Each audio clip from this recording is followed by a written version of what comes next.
Hello dear students, today we are going to learn and understand how to solve problem set 1 of chapter number 1 basic concepts in geometry from class 9 mathematics part 2 that is geometry. Textbook मध्ये page number 11 आणि 12 वर problem set 1 दिलेला आहे. यामध्ये total 10 questions आहेत. Basic concepts in geometry आपल्या chapter मध्ये total 3 practice sets आहेत आणि 1 प्रॉब्लेम सेट आहे. या आधीच्या व्हिडिओज मध्ये आपण तीनही प्रॅक्टिस सेट अतिशय सोप्या पद्धतीने कसे सॉल्व्ह करायचे आहेत ते अभ्यासलेले आहे. त्याचबरोबर सगळ्या बेसिक कन्सेप्ट सुद्धा आपण आपल्या क्लिअर करून घेतलेले आहेत.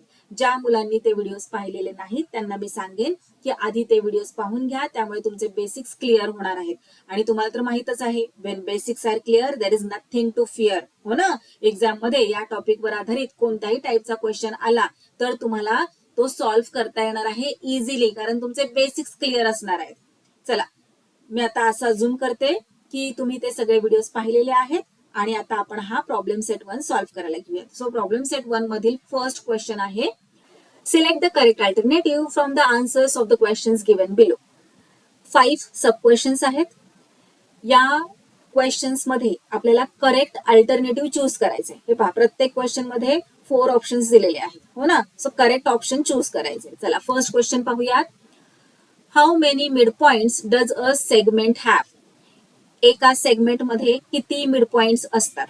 आता काही कठीण आहे का क्वेश्चन? अजिबात नाही. तुम्हाला माहितीये सेगमेंट म्हणजे काय? सेगमेंटला 2 एंड पॉइंट्स असतात, हो की नाही? हे पहा, इथे सेगमेंट ए सी आहे. सेगमेंट ए सी चा इथे बी हा मिड पॉइंट आहे. ओके, क्वेश्चन आपल्याला काय विचारलाय की एका सेगमेंट मध्ये किती मिड पॉइंट असू शकतात? मिड पॉइंट, सेगमेंटचा मिड पॉइंट काय काम करतो? तर सेगमेंटला इक्वल 2 पार्ट्स मध्ये डिवाइड करतो, हो की नाही? आता ही सेगमेंट ए सी आहे, बी हा मिड पॉइंट आहे. या मिड पॉइंट मुळे काय झालेलं आहे? सेगमेंट ए सी चे 2 इक्वल पार्ट्स तयार झालेले आहेत. याचाच काय अर्थ आहे? ए बी ची जितकी लेंथ आहे तितकीच लेंथ बी सी ची आहे, हो की नाही? मग जर आपण या सेगमेंट ए सी वर इथे एखादा पॉइंट घेतला, पॉइंट पी म्हणा, ओके, पॉइंट पी घेतला, तर या पॉइंट पी मुळे सेगमेंट ए सी चे 2 इक्वल पार्ट्स तयार होतील का बरं? नाही होणार, हो की नाही? किंवा आपण इकडे कुठेतरी घेतला, इथे घेतला पॉइंट, या पॉइंटमुळे सेगमेंट ए सी चे 2 इक्वल पार्ट्स तयार होतील का? अजिबात नाही. तुम्ही कुठेही या सेगमेंट ए सी वर पॉइंट घ्या, ओके, त्यामुळे जर सेगमेंटचे 2 इक्वल पार्ट्स तयार होत असतील तर आणि तरच त्या पॉइंटला आपण मिड पॉइंट म्हणतो. मग कोणत्याही सेगमेंटमध्ये मिड पॉइंट हा किती असू शकतील? फक्त एकच मिड पॉइंट असणार की नाही सेगमेंटला? सो याचं करेक्ट आन्सर आहे ओनली 1. ए नंबरचं ऑप्शन करेक्ट आहे. नेक्स्ट पाहूयात second question. How many points are there in the intersection of 2 distinct lines? Question कळाला का तुम्हाला? खूप इझी आहे. हे पहा, 2 डिस्टिंक्ट लाईन्स. डिस्टिंक्ट म्हणजे काय? वेगवेगळ्या, 2 वेगवेगळ्या लाईन्सच्या इंटरसेक्शन मध्ये किती पॉइंट्स असतात? सो इथे आपण एक लाईन घेऊयात आणि आणखीन एक लाईन घेऊयात, लाईन एल आणि लाईन एम. यांचं इंटरसेक्शन आपण इथे केलं, हो की नाही? मग किती पॉइंट्स आहेत? किती पॉइंट्स मध्ये इंटरसेक्ट झालेले आहेत? तर फक्त एक पॉइंट आहे इथे, हो ना? त्या पॉइंटलाच त्या इंटरसेक्ट झालेले आहेत. या पॉइंटला आपण काय म्हणतो? Point of intersection. सो किती आहेत point? Only 1. So C option is the correct option. Next पाहूयात. How many lines are determined by 3 distinct points? Question समजून घ्या, आपल्याला काय विचारलेलं आहे? 3 डिस्टिंक्ट पॉइंट्स म्हणजे 3 वेगवेगळे पॉइंट्स आहेत. या 3 वेगवेगळ्या पॉइंट्स मध्ये किती लाईन्स होतील बरं? आता इथे 2 कंडिशन्स असतात. हे जे 3 वेगवेगळे आपल्याला पॉइंट्स सांगितलेले आहेत ते एकतर कोलिनियर असू शकतात किंवा वेगवेगळे असू शकतात, हो की नाही? कोलिनियर म्हणजे काय? तर असे एका स्ट्रेट लाईन मध्ये, आणि नॉन कोलिनियर पॉइंट्स म्हणजे काय? तर असे कुठेही वेगवेगळे 3 पॉइंट्स. सो हे एका सरळ लाईन मधले पॉइंट्स आणि हे 3 वेगवेगळे पॉइंट्स. काय म्हटलंय क्वेश्चन मध्ये? How many lines are determined by 3 distinct points. आता हे 3 पॉइंट्स आपण घेतलेले आहेत. मग या 3 पॉइंट्स मुळे एक लाईन आपल्याला तयार होतीये. आणि आता पहा, हे 3 नॉन कोलिनियर पॉइंट्स आपण घेतले. या 3 नॉन कोलिनियर पॉइंट्स मुळे किती लाईन्स तयार होतील बरं? तर हे पहा, ही 1, ही 2 आणि ही 3 लाईन्स झाल्या. सो कोणतं ऑप्शन येणार करेक्ट ऑप्शन? 2, 3, 1 और 3 किंवा 6. हे पहा 1 जर 3 डिस्टिंक्ट पॉइंट्स हे कोलिनियर असतील तर एकतर 1 लाईन तयार होईल किंवा नॉन कोलिनियर पॉइंट्स असतील तर 3 लाईन्स तयार होतील. So option number C is the correct option. Next पाहूयात. Find distance from A to B if coordinates of A and B are -2 and 5 respectively. आता इथे आपल्याला दोन पॉइंट्स मधलं पॉइंट ए आणि पॉइंट बी मधलं डिस्टन्स फाइंड आउट करायला सांगितलेलं आहे. पॉइंट ए चा कोऑर्डिनेट आहे, पॉइंट ए चा कोऑर्डिनेट हे पहा -2 आहे, पॉइंट बी चा कोऑर्डिनेट आहे 5. सो चला फाइंड आउट करूयात. आपल्याला माहिती आहे कशा प्रकारे आपण दोन पॉइंटचं डिस्टन्स फाइंड आउट करतो. खूप इझी क्वेश्चन आहे. त्यांनी दिलेला आहे सरळ सरळ की पॉइंट ए चा कोऑर्डिनेट आहे -2. So coordinate of point A is -2 and coordinate of point B is 5. 5 मोठा आहे की -2 मोठा आहे? 5 मोठा आहे. Since 5 is greater than -2, मग आपण काय करतो? मोठ्या नंबर मधून छोटा नंबर सबट्रॅक्ट करतो. तेव्हाच आपल्याला दोन पॉइंट्स मधलं डिस्टन्स मिळतं.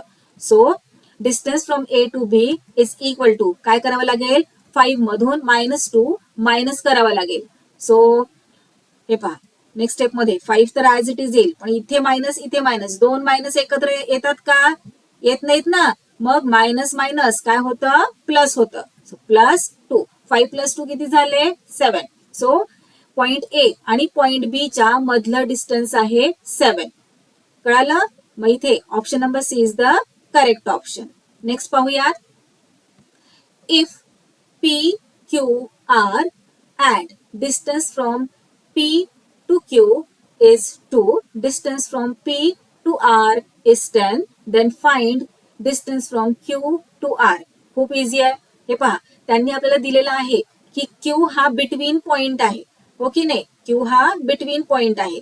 P Q चं डिस्टन्स त्यांनी दिलेला आहे 2 आणि P R चं डिस्टन्स दिलेला आहे 10. आपण इथे डायग्राम काढूनच समजून घेऊयात. हे पहा Q हा बिटवीन पॉइंट आहे असं त्यांनी इथे दिलेलं आहे आणि P टू Q चं डिस्टन्स दिलेलं आहे 2 आणि P टू R चं डिस्टन्स, P पासून R पर्यंतचं डिस्टन्स आहे 10 आणि फाइंड आउट काय करायला सांगितलंय? Q पासून R चं डिस्टन्स. आता PR कसा तयार झालेला आहे? PR कसा तयार झालाय? PQ प्लस QR केलं की PR मिळतंय आपल्याला, हो की नाही? सो इथे आपण राईट करूयात here distance from P to R. P to R चं जर आपल्याला डिस्टन्स हवं असेल तर आपण काय करतो? PQ प्लस QR करतो, हो की नाही? मग आता इथे PR चा डिस्टन्स दिलेला आहे 10.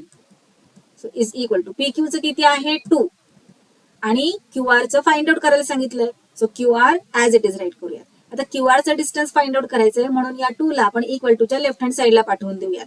इथे 2 चं साइन आहे प्लस, तो जेव्हा त्याची साईड चेंज करतो तेव्हा अपोजिट साइन त्याला मिळतं, हो ना? सो इथे प्लस आहे, इकडे गेलं की मायनस.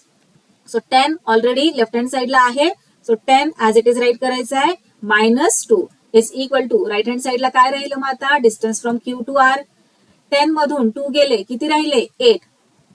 राईट हँड साईडला काय आहे? Distance from Q to R. So distance from Q to R किती मिळालेला आहे आपल्याला? 8. 8 कुठे आहे? Option number B. So here option number B is the correct option. अशा प्रकारे इथे आपला फर्स्ट क्वेश्चन सॉल्व्ह करून झालाय. सेकंड क्वेश्चन सॉल्व्ह करायला घेऊयात. ऑन अ नंबर लाईन, एका नंबर लाईनवर coordinates of P Q R are 3, -5 and 6 respectively. रिस्पेक्टिव्हलीचा काय अर्थ होतो माहितीये ना तुम्हाला? हे पहा आधी पॉइंट P दिलाय. सो पॉइंट P चा कोऑर्डिनेट आहे 3. मग दिलाय पॉइंट Q. पॉइंट Q चा कोऑर्डिनेट आहे -5. मग आहे R. R चा कोऑर्डिनेट आहे 6. State with reason whether the following statements are true और फॉल्स. आता इथे आपल्याला हे खाली जे 4 स्टेटमेंट्स दिलेले आहेत ते ट्रू आहेत की फॉल्स आहेत ते सांगायला सांगितलेलं आहे विथ रिझन. डिफिकल्ट काहीच नाहीये, खूप इझी आहे. हे पहा इथे त्यांनी काय म्हटलेलं आहे आपल्याला, हे जे 4 त्यांनी स्टेटमेंट्स केलेत ते करेक्ट आहेत की नाही ते फाइंड आउट करायला सांगितले. सो पाहूयात आधी हे जे स्टेटमेंट्स आहेत ते व्यवस्थित ऑब्झर्व करूयात. सो हे पहा, इथे काय दिलंय, distance from P to Q plus Q to R is equal to P to R. Second, P R Q R is equal to P Q. Third, R P P Q is equal to R Q. Fourth आहे P Q minus P R is equal to Q R. आता हे minus पाहूयात आपण काय आहे. त्याही आधी पहा बरं, इथे जे डिस्टन्स आपल्याला दिलेले आहेत ते कोणते कोणते दिलेले आहेत. सो फर्स्ट ऑप्शन मध्ये पी क्यू, सेकंड मध्ये पण पी क्यू आहे, थर्ड मध्ये पण पी क्यू, फोर्थ मध्ये पण पी क्यू. ओके. आता हे पहा, इथे आहे क्यू आर, इथे आहे आर क्यू. आर क्यू म्हणजेच आपण क्यू आर म्हणू शकतो, हो ना. त्यानंतर थर्ड मध्ये पण आर क्यू आहे, आर क्यू म्हणजेच क्यू आर. फोर्थ मध्ये पण क्यू आर आहे. ओके. त्यानंतर इथे डिस्टन्स दिलेला आहे पी आर, इथे पण आहे पी आर, इथे आरपी, आरपी म्हणजेच पी आर, आणि इथे सुद्धा आहे पी आर. सो यांनी टोटल आपल्याला डिस्टन्सेस जे दिलेले आहेत ते पी क्यू, क्यू आर आणि पी आर चे दिलेले आहे. हो की नाही. चला तर मग या तिघांचंही डिस्टन्स आधी आपण फाइंड आउट करून घेऊयात. सो डिस्टन्स फाइंड आउट करण्यासाठी आपल्याकडे कोऑर्डिनेट्स आहेत प्रत्येक पॉइंटचे. चला आधी आपण पी टू क्यू चं डिस्टन्स फाइंड आउट करूयात. सो कोऑर्डिनेट ऑफ पी काय आहे, कोऑर्डिनेट ऑफ पी आहे 3. हो की नाही. पी चा कोऑर्डिनेट आहे 3. राईट केलं. क्यू चा कोऑर्डिनेट काय आहे, क्यू चा कोऑर्डिनेट आहे -5. चला या दोघांचं डिस्टन्स किती आहे ते पाहूयात. हे पहा, आधी आपल्याला सगळ्यांचं डिस्टन्स पाहावं लागणार आहे किती आहे, त्यानुसारच आपल्याला सांगता येणार आहे की हे जे त्यांनी स्टेटमेंट्स दिलेले आहेत ते ट्रू आहेत की फॉल्स आहेत, हो ना. त्यामुळे आपण आधी या सगळ्यांचे डिस्टन्सेस फाइंड आउट करतोय. आता इथे 3 मोठा आहे की -5, ऑफकोर्स 3 मोठा आहे. सो पी क्यू चं डिस्टन्स फाइंड आउट करण्यासाठी आपल्याला मोठ्या नंबर मधून छोटा नंबर सबट्रॅक्ट करावा लागणार. So 3 minus -5. आता इथे मायनस मायनस काय होणार, प्लस. सो +5. 3 + 5 किती झालं, 8 झालं. So distance from P to Q किती आलेला आहे, 8. आता distance from P to Q म्हणजेच distance from Q to P आहे की नाही. आपण हेच उलट राईट केलं तरी डिस्टन्स आपल्याला सेमच मिळणार आहे. सो इथे आपण राईट करून घेऊयात, पी टू क्यू म्हणजेच क्यू टू पी आहे आणि या दोघांचंही डिस्टन्स काय आहे, 8 आहे. चला आता नेक्स्ट आपण क्यू पासून आर पर्यंतचं डिस्टन्स फाइंड आउट करूयात. क्यू चा कोऑर्डिनेट आहे -5. हे पहा, क्यू चा कोऑर्डिनेट आहे -5 आणि आर चा कोऑर्डिनेट आहे 6. सो आर चा कोऑर्डिनेट 6. 6 मोठा की -5 मोठा, ऑफकोर्स 6 मोठा. So 6 is greater than -5. आता क्यू आर चा डिस्टन्स फाइंड आउट करण्यासाठी 6 मधून मोठ्या नंबर मधून छोटा नंबर आपल्याला मायनस करावा लागणार. So 6 minus -5. 6 as it is write करणार, मायनस मायनस होतं प्लस. सो +5. 6 + 5 किती झाले, 11. So distance from Q to R आपल्याला मिळालेला आहे 11. क्यू टू आर लाच आपण आर टू क्यू असंही म्हणू शकतो की नाही. क्यू टू आर चं डिस्टन्स आणि आर टू क्यू चं डिस्टन्स सेमच असणार. सो खाली आपण राईट करून घेऊयात, क्यू टू आर म्हणजेच आर टू क्यू आणि यांचं डिस्टन्स आहे 11. आता एक शेवटचं राहिलेलं आहे डिस्टन्स फाइंड आउट करायचं, ते आहे P to R. So P चा कोऑर्डिनेट आहे 3 आणि आर चा कोऑर्डिनेट आहे 6. 6 मोठा आहे 3 पेक्षा, बरोबर आहे की नाही. मग पी आर चा डिस्टन्स फाइंड आउट करण्यासाठी आपण काय करणार, 6 मधून 3 सबट्रॅक्ट करणार. 6 - 3 किती, 3. सो इथे पी टू आर चं डिस्टन्स आपल्याला मिळालेलं आहे 3. पी टू आर किंवा याला आपण आर टू पी असंही म्हणू शकतो. आता हे पहा, आपण या तिघांचंही डिस्टन्स फाइंड आउट केलेलं आहे. Distance from P to Q, P to Q चं डिस्टन्स फाइंड आउट केलंय. त्यानंतर क्यू पासून आर पर्यंतचं डिस्टन्स फाइंड आउट केलेलं आहे. त्यानंतर पी पासून आर पर्यंतचं डिस्टन्स सुद्धा आपण फाइंड आउट केलेलं आहे. आता पुढे आपल्याला काय करायचंय, हे जे स्टेटमेंट्स आहेत ते ट्रू आहेत की फॉल्स आहेत ते फाइंड आउट करण्यासाठी हे जे आपण डिस्टन्सेस फाइंड आउट केलेले आहेत त्या ज्या व्हॅल्यूज आपल्याला मिळालेल्या आहेत त्या या स्टेटमेंट्स मध्ये सबस्टिट्यूट करायच्यात आणि मग पाहायचंय की दिलेलं स्टेटमेंट ट्रू येत आहे की फॉल्स येत आहे. चला तर मग फर्स्ट स्टेटमेंट काय आहे हे पहा. इथे आपण हे सगळे डिस्टन्सेस फाइंड आउट केलेले आहेत. फर्स्ट स्टेटमेंट आहे distance from P to Q plus distance from Q to R is equal to distance from P to R आलं पाहिजे. जर असं आलं तरच हे स्टेटमेंट ट्रू असणार आहे.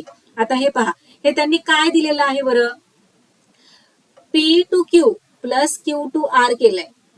या दोघांना ऍड केल्यानंतर पी आर मिळतं असं त्यांनी फर्स्ट स्टेटमेंट केलेलं आहे. मग हे पहा, इथे क्यू हा काय आहे, मिड पॉइंट आहे. पी आणि आर हे पहा अशा प्रकारे आपल्याला मिळणार आहेत हे तिन्ही पॉइंट्स. काय म्हटलेलं आहे, पी क्यू ला ऍड केलेला आहे क्यू आर मध्ये. पी क्यू किती आपल्याला मिळालेला आहे, पी क्यू मिळालेला आहे 8, हो ना. आणि क्यू आर किती मिळालंय, क्यू आर मिळालेला आहे आपल्याला 11. 8 प्लस 11 केल्यानंतर न किती होतात, 8 प्लस 11 होतात 19, बरोबर. पण इथे पहा, पी टू आर चं डिस्टन्स किती आहे, पी टू आर चं डिस्टन्स आहे 3. मग हे जे स्टेटमेंट आहे ते करेक्ट येईल का, नाही येणार की नाही, कळालं का कशा प्रकारे आपल्याला फाइंड आउट करायचं आपला आन्सर. चला मग आता हे तुम्हाला ड्रॉ करायची काहीच गरज नाहीये, तुम्हाला समजावं यासाठी मी इथे ड्रॉ केलेला आहे. याचा आन्सर कशा प्रकारे तुम्ही राईट करणार, तर हे पहा, distance from P to Q किती आहे, 8 आहे.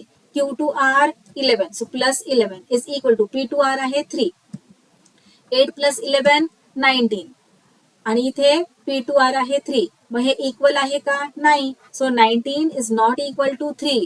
So this statement is false. Clear. चला नेक्स्ट स्टेटमेंट आहे, distance from P to R plus distance from R to Q is equal to distance from P to Q. चला आता फक्त values substitute करून पाहूयात. पी टू आर किती आहे, P to R आहे 3. So 3 plus R to Q आहे 11 is equal to P to Q किती आलेला आहे 8. ओके. 11 प्लस 3 किती होतात, 11 प्लस 3 होतात 14. 14 इक्वल आहे का 8 ला, नाही. 14 is not equal to 8. So this statement is also false. Third statement त्यांनी दिलेलं आहे, P R plus P Q is equal to R Q. R P किती दिलंय, आर पी हे पहा, पी आर म्हणा किंवा आर पी म्हणा, किती आहे 3 आहे. पी क्यू किती आहे, पी क्यू आहे 8. So 3 plus 8 is equal to R Q काय आहे 11. 3 प्लस 8 11 होतात आणि आर क्यू येस 11 आहे. So 11 is equal to 11. So this statement is true. Fourth statement पाहूया, ट्रू आहे की फॉल्स आहे. P Q minus P R is equal to Q R मिळतंय. पी क्यू काय आहे, P Q 8 minus P R किती आहे 3 is equal to Q R किती आलेला आहे आपलं 11. 8 मधून 3 सबट्रॅक्ट केल्यानंतर ना 5 रिमेनिंग राहतात. 5 इक्वल आहे का 11 ला, नाही. 5 is not equal to 11. So this statement is also false.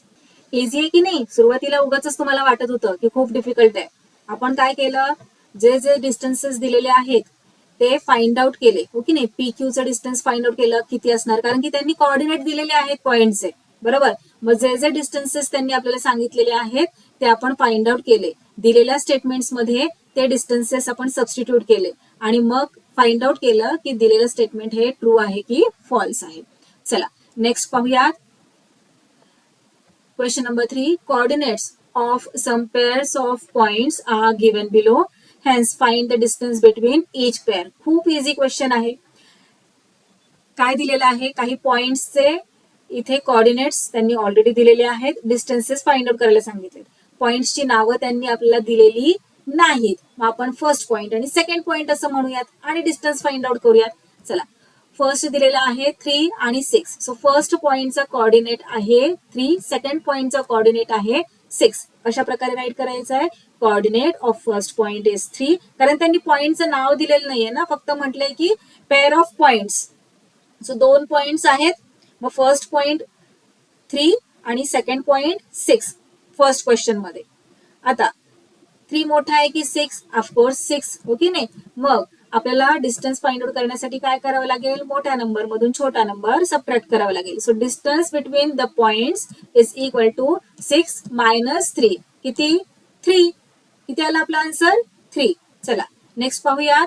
Second नंबरला दिलेला आहे -9 आणि -1. सो फर्स्ट पॉइंटचा कोऑर्डिनेट आहे -9, सेकंड पॉइंटचा कोऑर्डिनेट आहे -1.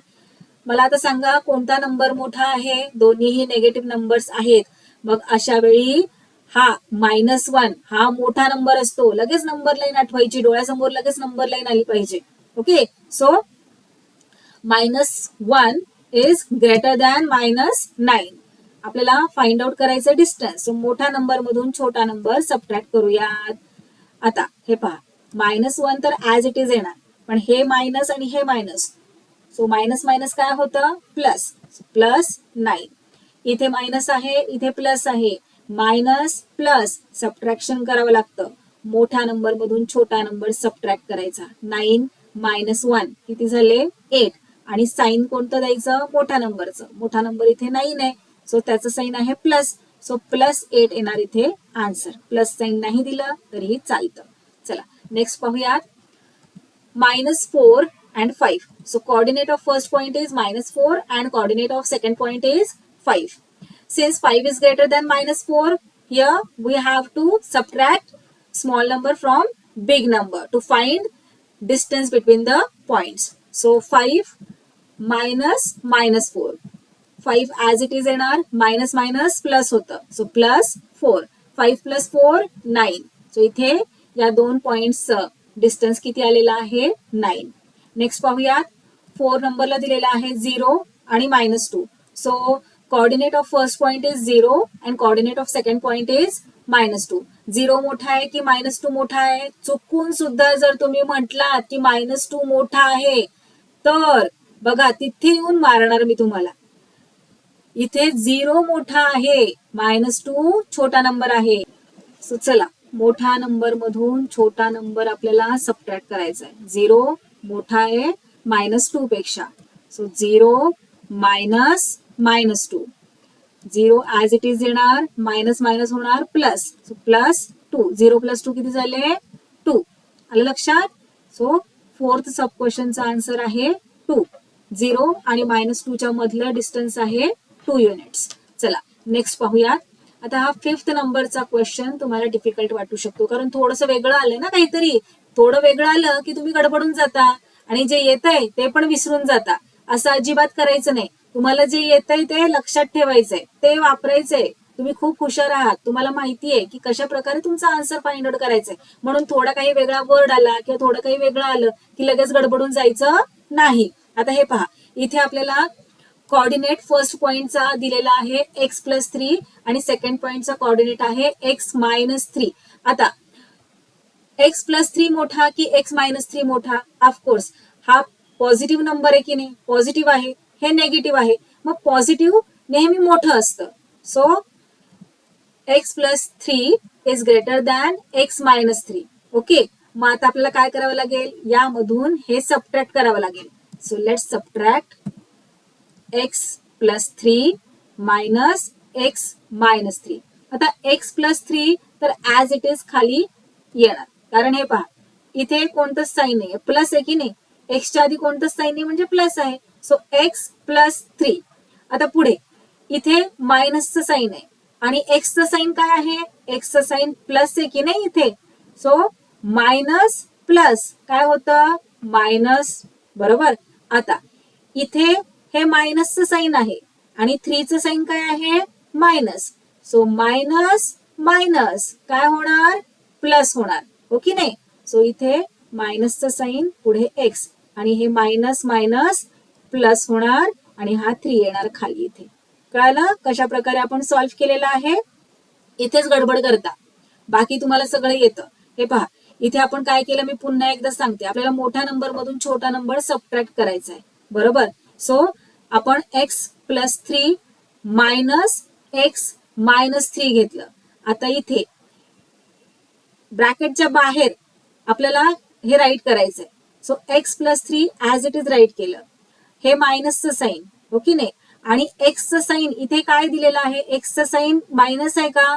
नाही ना. क्वेश्चन मध्ये पण पहा, एक्सच्या आधी मायनस लावलेलं आहे का? नाही.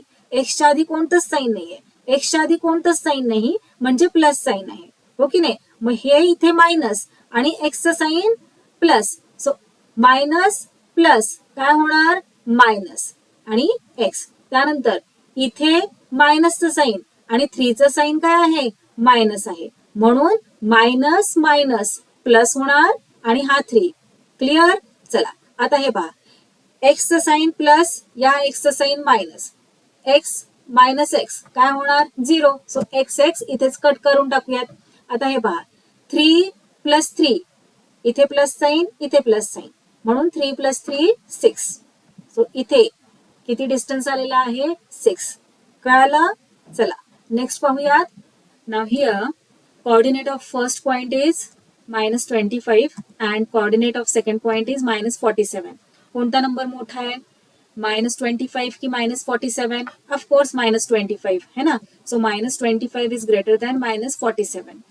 मोठ्या नंबर मधून छोटा नंबर सबट्रॅक्ट करायचा आहे. सो -25 -47, -25 ॲज इट इज येणार आणि मायनस मायनस होणार प्लस, पुढे 47. आता मायनस प्लस काय करावं लागतं आपल्याला, सबट्रॅक्शन करावं लागतं. सो मोठ्या नंबर मधून छोटा नंबर सबट्रॅक्ट करूयात. 47 मधून 25 सबट्रॅक्ट करायचं आहे. सो युनिट प्लेस आधी सबट्रॅक्ट करूयात. 7 मधून 5 गेला, 2 रिमेनिंग राहिला. 4 मधून 2 गेला, 2 रिमेनिंग राहिला. सो इथे आन्सर आलेला आहे 22. नेक्स्ट पाहूयात. थर्ड क्वेश्चन मधील लास्ट सब क्वेश्चन आहे 80 आणि -85. So coordinate of first point is 80 and coordinate of second point is -85. कोणता नंबर मोठा आहे, 80 मोठा आहे की नाही 85 पेक्षा. चला डिस्टन्स फाइंड आउट करण्यासाठी 80 मधून -85 मायनस करूयात. सो 80 ॲज इट इज येणार, मायनस मायनस होणार प्लस 85. 80 प्लस 85 करायचे आपल्याला. सो 0 प्लस 5 किती, 0 प्लस 5 5 आणि 8 प्लस 8 किती 16. सो 165 इतकं डिस्टन्स आलेलं आहे या दोन्ही पॉइंट्स मधलं. कळालं. सो अशा प्रकारे इथे आपला हा थर्ड क्वेश्चन कम्प्लीट सॉल्व्ह करून झालेला आहे. व्हिडिओमध्ये आता इथेच थांबूयात आणि रिमेनिंग क्वेश्चन्स नेक्स्ट व्हिडिओमध्ये सॉल्व्ह करूयात.